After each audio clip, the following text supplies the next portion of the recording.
அந்த சீமோன் உடைய படகுல தான் ஏறினான்னு பார்த்தா நல்ல ஆவிக்குரிய அர்த்தத்தை நீங்க கண்டுகளிப்பீங்களா? சீமோனுக்கு தான் நிறைய பிரச்சனை.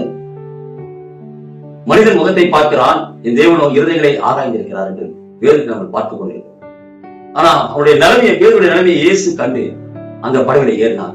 அன்பு சகோதரர்களே, உங்களுடைய பிரச்சனையா, போராட்டமா, தியாகமா, வேதனையா, அநேக விதமான கடன் பிரச்சனையா, குடும்பத்துல பிரச்சனையா, சமாதானம் இல்லையா, தரித்திரமாய் வாழ்ந்து கொண்டிருக்கிறார்களா, வருமானம் இல்லையா, அப்படி என்று இருக்க அந்த பேருடைய குணத்தை அறிந்து அந்த படகுகளில் ஏறினார். கடவுளுக்கு போதகம் பண்ணினார். அப்போ சற்று தள்ள வேண்டும். நம்ம வாழ்க்கையை ஒரே இடத்துல தான் நீந்து கொண்டிருக்கலாம்.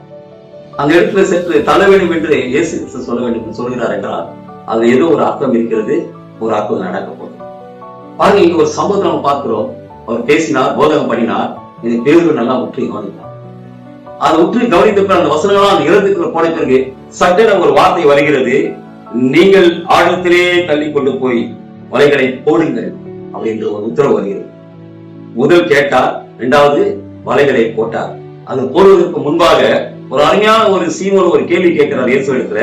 அதற்கு சீமோன், ஐயரே, நாம் முழுதும் நாங்கள் பிரயாசப்பட்டும் ஒன்றும் அகப்படவில்லை, ஆனால் உம்முடைய வார்த்தையின்படியே வலையை போடுகிறேன் என்றார்.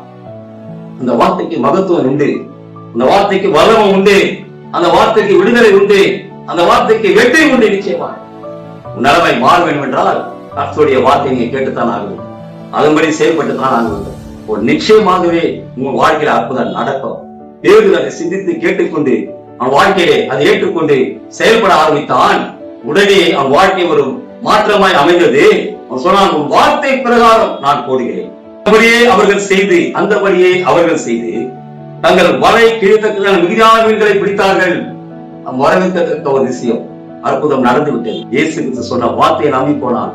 தேவ பிரசங்கம் பண்ணும் போது 3000 பேர் ரட்சிக்கப்பட்டார்கள். அவன் மீன் பிடிக்கிறவர் மாத்திரம் அல்ல, மனிதனை பிடிக்கிறமா இயேசு சொன்னார் வாயிலே. அதை வேறு செயல்படும் போது மனுஷனை பிடித்து 3000 பேர் ரட்சிக்கப்படுமான காரியங்களை தேர்வு செய்தால் அது பிரமிக்கத்தக்கமான காரியம். இயேசு பேசுகிற அந்த போதனையை கேட்க வேண்டும், அதன்படி நடக்க வேண்டும், அதன்படி செயல்பட வேண்டும். உங்கள் வாழ்க்கையிலும் அன்பு சகோதர சகோதரே, உங்கள் வாழ்க்கையிலும் அது அப்படியே நிறைவேறும் என்று நான் நிச்சயத்தை சொல்கிறேன்.